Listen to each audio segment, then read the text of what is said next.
اور وہ ہے یہ وہ کریٹیکل آیت جس کی وجہ سے بڑی خطرناک حد تک مسکنسیپشن بعض لوگوں میں پھیل گئی کہ نبی جو وہی امت تک پہنچاتا ہے اس میں بھی بعض اوقات شیطان کوئی چیز ملا دیتا ہے. اس کے لیے انہوں نے من گھڑت روایتوں کا بھی سہارا لیا.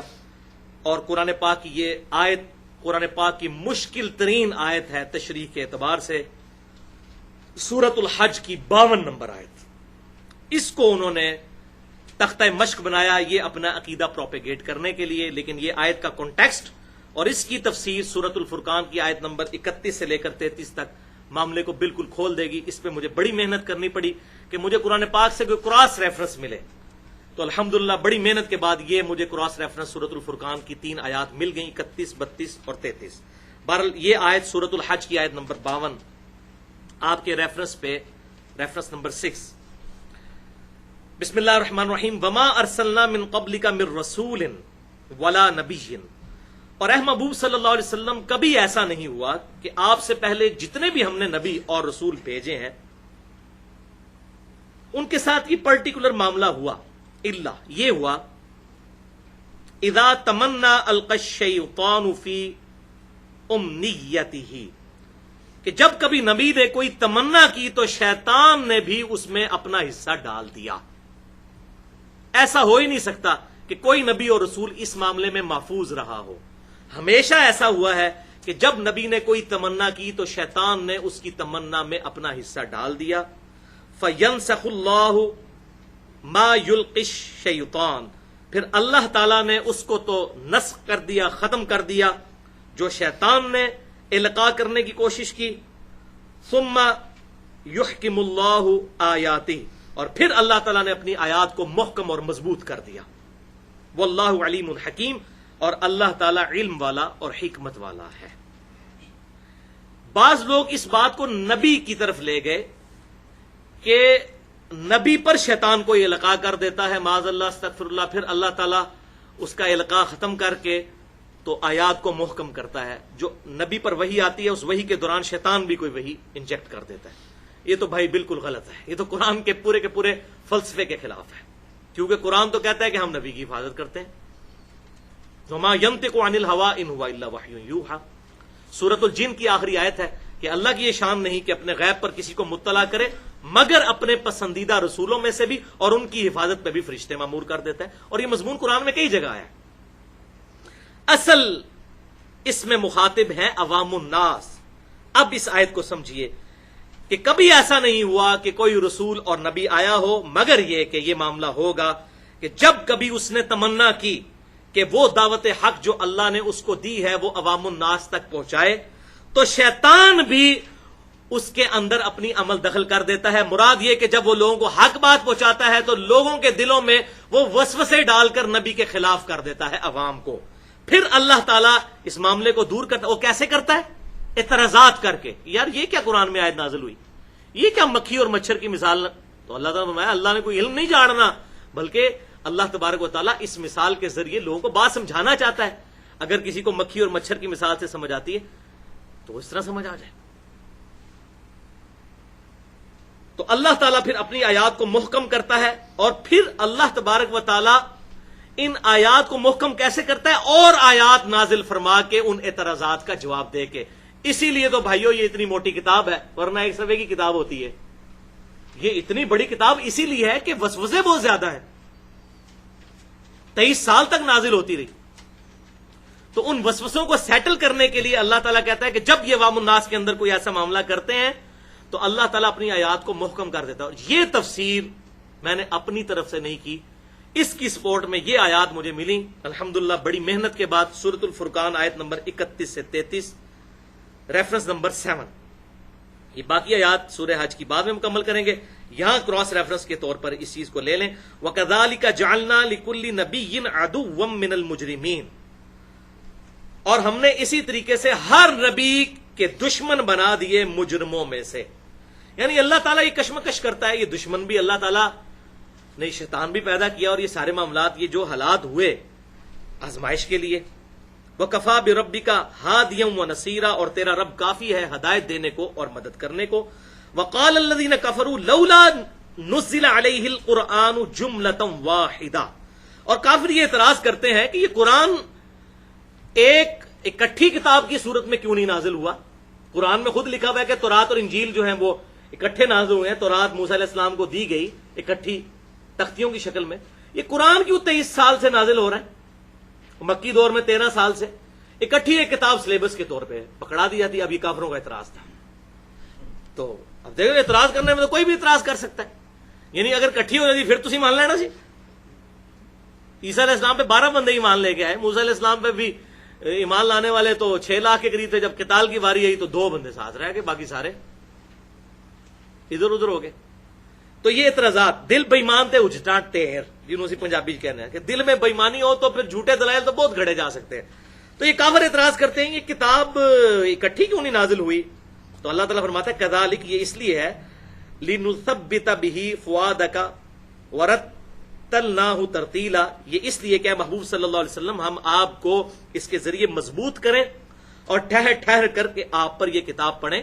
مراد یہ کہ آپ صلی اللہ علیہ وسلم کے لیے گائیڈ لائنز ہیں. مسلسل 23 سال سے آپ کا اللہ تعالیٰ کے ساتھ ڈائریکٹ رشتہ برقرار, اور آپ کو آہستہ آہستہ اس کے ذریعے مضبوط کیا جا رہا ہے.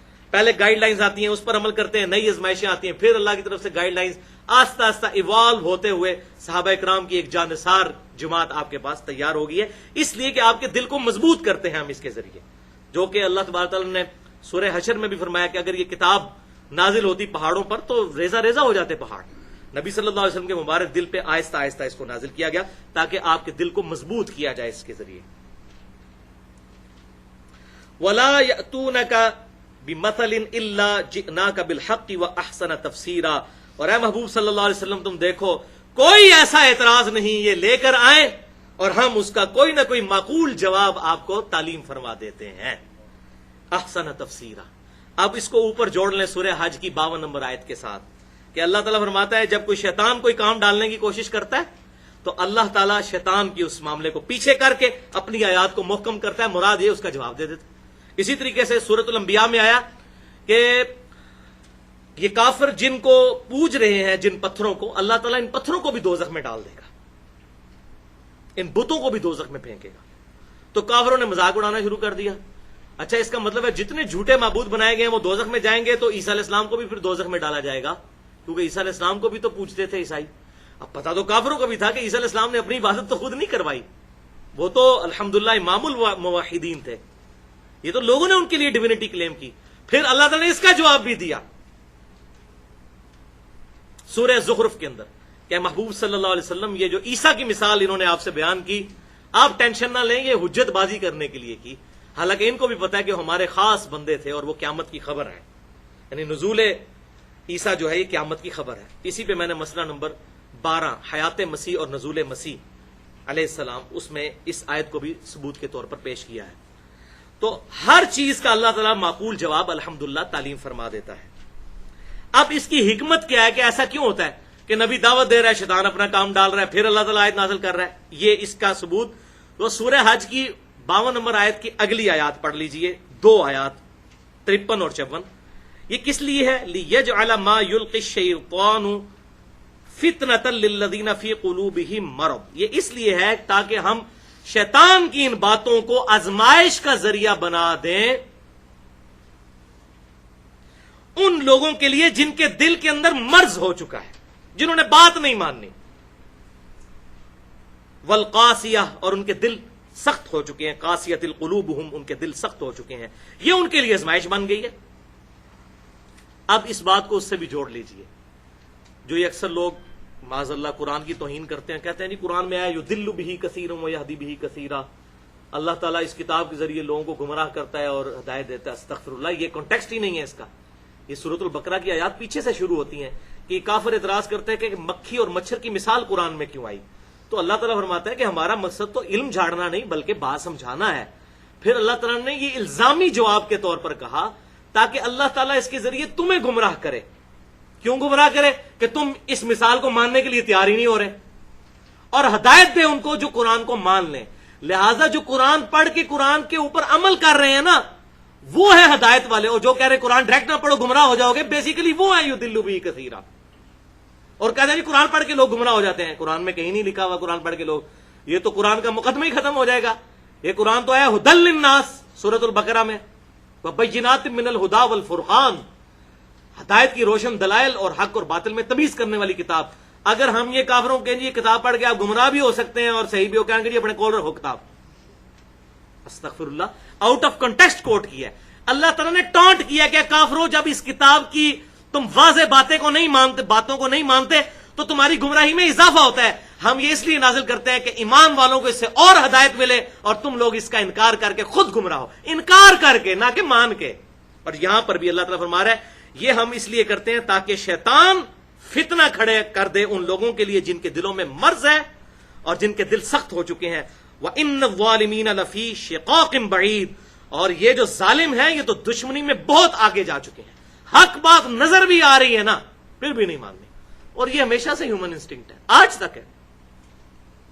اب کسی بھی سنی سے پوچھ لیں کہ جی اہل سنت کی سب سے معتبر کتاب کون سی ہے حدیث کی، کہے گا جی بخاری اور مسلم۔ اور اس سے پوچھیں بھائی بخاری اور مسلم میں نماز کا جو طریقہ لکھا ہوا ہے آپ کو پتا ہے؟ تو 95% سنی اس طریقے پہ نماز ہی نہیں پڑھ رہے دنیا کے۔ ادھر آگے وہ کتاب بیک گراؤنڈ میں چلی جائے گی، ان کے لیے ازمائش بن جائے گی۔ پھر کبھی کچھ کہیں گے جی وہ فلانی 6 لاکھ حدیثاں یاد سنتے، اینیاں کٹا دیتی ہیں تو اینیاں ودا دیتی ہیں۔ 6 لاکھ حدیثیں نبی صلی اللہ علیہ وسلم کی کہاں سے آئیں بھائی؟ وہ ترک تھے، آپ کی ٹوٹل حدیثیں 10,000 ہیں، وہ 6 لاکھ ترک ہیں۔ اس میں نے مسئلہ نمبر 36 ضعیف الاسناد اور من گھڑت احادیث کے فتنے کا تحقیقی جائزہ 87 منٹ کی گفتگو الحمدللہ اس حوالے سے کی ہے۔ تو مخالفت پہ کوئی بندہ اتر ہے تو کبھی بھی حق بات نہیں مانتا، چاہے آپ اس کو قرآن حدیث کھول کے بھی دکھا دیں۔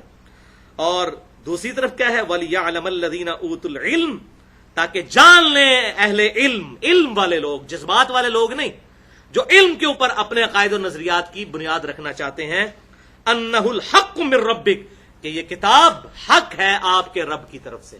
ان کو تو یقین ہو جائے گا، جن جن آیات پہ یہ اعتراضات کریں گے مومنین کو وہی آیات ایمان کے بڑھنے کا سبب بن رہی ہوں گی۔ الحمدللہ من ربک، تیرے رب کی طرف سے، فیؤمنوا بہ، اور وہ اس پر ایمان لائیں، فتخبت لہ قلوبہم، اور تاکہ ان کے دل جھک جائیں اس کتاب کی طرف۔ وان اللہ لہادی الذین آمنوا، بے شک اللہ تعالی ہدایت دینے والا ہے ایمان والوں کو، الی صراط مستقیم، سیدھے راستے کی طرف، ایمان والوں کو جو واقعی خود ایمان لانا چاہیں۔ تو یہ الحمدللہ سورۃ الحج کی آیت نمبر 52 سے لے کر 54 تک یہ معاملہ بالکل کلیئر ہو گیا اس حوالے سے۔ لیکن ابھی بھی کریٹیکل چیزیں کچھ باقی ہیں، انشاءاللہ اگلی دفعہ ڈسکس کریں گے۔ ایک چیز میں ڈسکس کر لوں، یہ سورۃ الحج کی 52 نمبر آیت کے کانٹیکسٹ میں ایک مرسل روایت ہے جو تفسیر ابن کثیر میں بھی نقل کی گئی، ابن کثیر نے بھی اس کو ضعیف ڈکلیئر کیا، کہ نبی صلی اللہ علیہ وسلم قرآن پاک کی آیات تلاوت کر رہے تھے سورۃ النجم کی، تو اسی دوران اسی وزن کے اوپر آپ صلی اللہ علیہ وسلم کی مبارک زبان سے کچھ اور الفاظ نکل گئے ان کی کافروں کی دیویوں کے بارے میں، تلک الغرانک العلا، کہ یہ دیویاں بڑی اونچے مرتبے کی ہیں، لات اور عزا۔ یہ روایت وہ پیش کرتے ہیں کہ اس کے بعد پھر کافر بھی جو ہے وہ سجدے میں گر پڑے، تو نبی صلی اللہ علیہ وسلم نے تو قرآن کی آیات پڑھی تھیں، ساتھ شیطان نے آپ کی مبارک زبان سے یہ الفاظ معاذ اللہ استغفر اللہ نکلوا دیے۔ یہ بھائیوں بالکل جھوٹی روایت ہے، اور اس کا میں نے پوسٹ مارٹم مسئلہ نمبر 36 اسی ضعیف الاسناد اور من گھڑت احادیث کے فتنے کا تحقیقی جائزہ، اس میں جو میں نے 5 جھوٹی اور ضعیف روایتوں کی مثالیں دی ہیں کہ جن کی وجہ سے دین کا بیڑا غرق ہوا ہے، اس لیے صحیح حدیث پر ایمان لانا ضروری ہے، ان میں سے ایک مثال یہ بھی ہے۔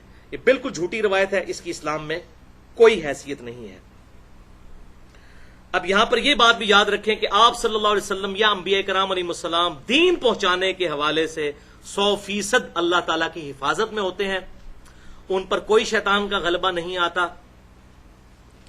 لیکن جہاں تک دنیاوی معاملات کا تعلق ہے، صحیح مسلم میں اوپر تلے 4 طرق موجود ہیں کہ آپ صلی اللہ علیہ وسلم نے ارشاد فرمایا، وہ بڑا ڈیٹیل واقعہ ہے، ابھی ٹائم نہیں بیان کروں، تبیر نحل والا واقعہ، وہ کھجوروں کی پیوند کاری اور گرافٹنگ والا واقعہ، اس میں آپ صلی اللہ علیہ وسلم نے اینڈ پہ ارشاد فرمایا، انتم اعلم بامر دنیاکم، دنیا کے کاموں کو تم بہتر سمجھتے ہو۔ اور اس میں آگے الفاظ ہیں صحیح مسلم میں، ابو داؤد میں بھی موجود ہے یہ حدیث، مسلم میں 4 طرق اس کے موجود ہیں کہ جب کبھی میں تمہیں اللہ کے ریفرنس سے کوئی بات بتایا کروں تو اس کو من و ان قبول کیا کرو. ہاں جب تمہارے دنیاوی معاملے میں کوئی تمہیں مشورہ دوں تو تم خود دیکھ لیا کرو دنیا کے کاموں کو تم بہتر سمجھتے ہو, جو تمہارا اپنا ایکسپیرینس ہے. اب دیکھیں نا, جو آج اس وقت سائنس نے جو ترقی کی ہے, یعنی کہ وہ 550 مسافروں کو لے کے ایئر بس A380 آسمان میں اڑ رہی ہے, اور کہاں لوگ 4 مہینے میں حج کے لیے پہنچتے تھے اور اب 4 گھنٹے میں پہنچ جاتے ہیں. اب یہ صحابہ کرام کو تو یہ چیزیں, یہ ٹیکنالوجی نہیں پتا تھی نہ ان کا یہ فریم آف ریفرنس تھا. تو یہ انسان کو جو اللہ تعالیٰ نے وقت کے ساتھ ساتھ ایوولوشن کرائی, ترقی کروائی, اس حوالے سے, اور یہ حدیث تعبیر نحل والی میں نے پوری حدیث, اور اس حوالے سے اسلام کا کیا کنسپٹ ہے, آپ صلی اللہ علیہ وسلم نے امت کو کلیئر کٹ ایک ویژن دے دیا. انتم عالم بامر دنیاکم, اس حوالے سے 35 منٹ کی میری گفتگو ہے, مسئلہ نمبر 39 کے نام سے, علم وحی اور علم سائنس کی اہمیت اور ان کا دائرہ کار. یہ بڑی امپورٹنٹ اور ٹیکنیکل گفتگو ہے. اس حوالے سے اللہ تعالیٰ سے دعا ہے جو حق بات میں نے کہی اللہ تعالیٰ ہمارے دلوں میں راسخ فرمائے.